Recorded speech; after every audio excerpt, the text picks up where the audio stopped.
Pedro, subukan kong hulaan na. Kaya papawi naman tayo sa Pilipinas, galing sa Saudi Arabia, Middle East. 5 taon tayo doon nagtrabaho. Ngayon, hulaan, subukan kong hulaan. Nagsakay tayo ng aeroplano ngayon. Tapos subukan kong hulaan kung anong country ito sa ilalim. Kung anong country sa Pilipinas na ba tayo. Kaya 3 oras na tayo lumilipad sa aeroplano eh. Labas kong kamot ko sa bintana, Pedro.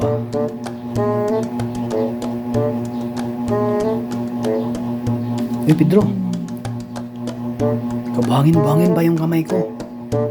Wala pa tayo sa Pilipinas. Arab country pa rin to, kaya desert yung nasa kamay ko, desert.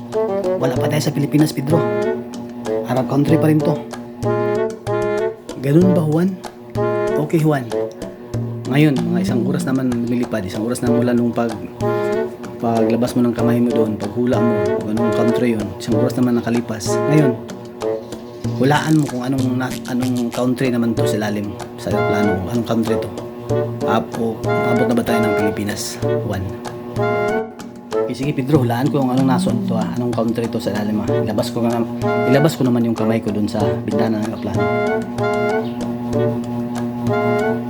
Naku, ayos yung kamay ko, Pedro. Nandun pa tayo sa Switzerland.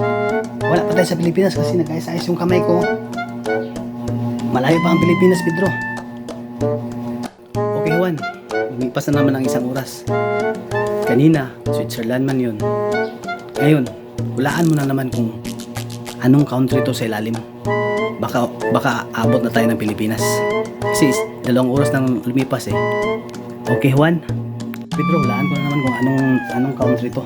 Baka mabot na tayo sa Pilipinas. Okay. Labas ko muna yung kamay ko sa bintana ng aeroplano. Naku, puro dahon yung mga kamay ko. Ibig sabihin, sa Africa pa tayo. Kasi yung mga kamay ko, kadahon-dahon na ubat.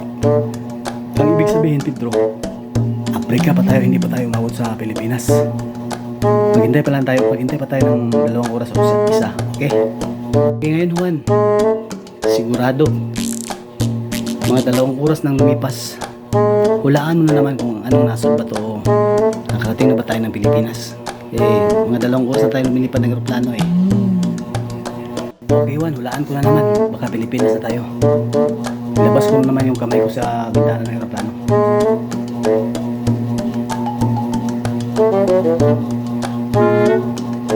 Naku, Pilipinas na tayo, Pedro. Pilipinas na tayo. Nakarating na tayo ng Pilipinas. Bakit mo nasabi, Juan? Bakit mo nasabi na nakarating na tayo ng Pilipinas? Bakit mo nasabi yun? Pilipinas na tayo, Juan. Kasi ang singsing ko ng Saudi Gold sa Karado, wala na sa kamay ko. Pilipinas na tayo kasi marami na ako sa Pilipinas. Wala na sa kamay ko ang Karado at saka Karado na gold na singsing ko. Wala na sa aking kamay. Ano?